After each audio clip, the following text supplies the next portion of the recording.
73rd constitution amendment ఏమి ఒక over నైట్లో వచ్చింది కాదు. అసలు మన గ్రామాల అభివృద్ధి కోసం ఎన్ని కమిటీలు పనిచేశాయో తెలుసా? 4 కమిటీలు.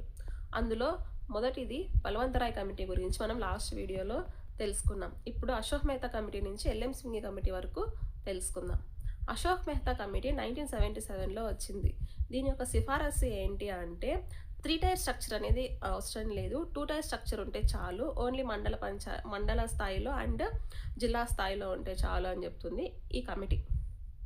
నెక్స్ట్ జీవీకే రావు కమిటీ. ఇదేం చెప్తుంది అంటే ఎప్పుడొచ్చింది? 1985లో.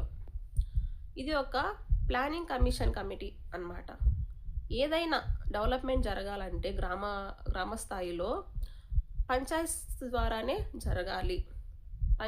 పంచాయత్ ద్వారానే డెవలప్మెంట్ అనేది తీసుకొని రావాలి అని చెప్పేసి ఈ కమిటీ చెప్తుంది. ఎల్ఎం సింఘి కమిటీ ఏం చెప్తుంది అంటే పంచాయతీరాజ్ వ్యవస్థకి కాన్స్టిట్యూషనల్ స్టేటస్ అనేది ఉండాలి. లేటర్ ఈ కమిటీ ద్వారానే రాజ్యాంగబద్ధమైన స్టేటస్ ఇవ్వడం కూడా జరిగింది పంచాయతీరాజ్ ఇన్స్టిట్యూషన్స్కి.